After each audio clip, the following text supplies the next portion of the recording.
ये देखो यार, किसी का मुंह बंद करवाने का सबसे अच्छा तरीका यही है।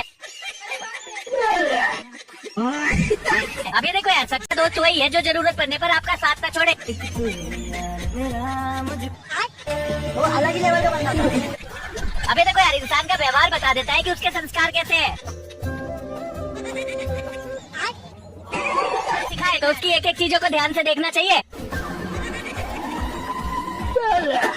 ये क्या होगा? अब ये देखो यार, इंसान में होना तो वो ऐसे ही करता है।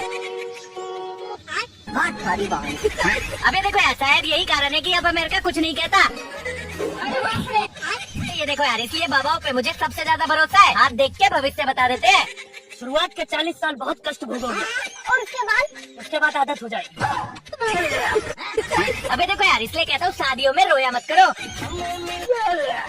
अबे देखो यार, जो लोग इस तरह देखकर कूदते हैं ना, वो कभी नहीं गिरते। सबसे पहले ये देखो यार, जब इंसान गरीब हो ना तो वो इसी तरह नोट को चिपका कर दुकान पर चलाने जाता है। हम लोगों ने गरीबी देखी। अब ये देखो यार, चावल के बीच में जगह बनाने पर दाल वाला चावल के बीच में ही दाल डालता है। अबे लोगों से ना जाने क्या क्या करवा के मारेगी। ये देखो यार, इसलिए कहता हूँ पूछना ही बेकार है। भैया ये कौन सा स्टेशन है? रेलवे स्टेशन है। अबे देखो यार, जब पानी इतना ज्यादा साफ हो तो उसमें नहाने में अलग ही मजा आता है। अबे देखो यार, जब कोई आपको कुछ सिखाने में तो आप वो चीज सीख ही जाते हो। सबसे पहले ये देखो यार, जब कोई इंसान रूठ जाए तो उसे इस तरीके से मनाने से वो मान जाता है। इसलिए कहता हूँ, अगर इंसान कुछ करने की ठान लेना तो वो करके ही रहता है। अबे देखो यार, इसलिए कहता हूँ पढ़ाई करना सबसे जरूरी है।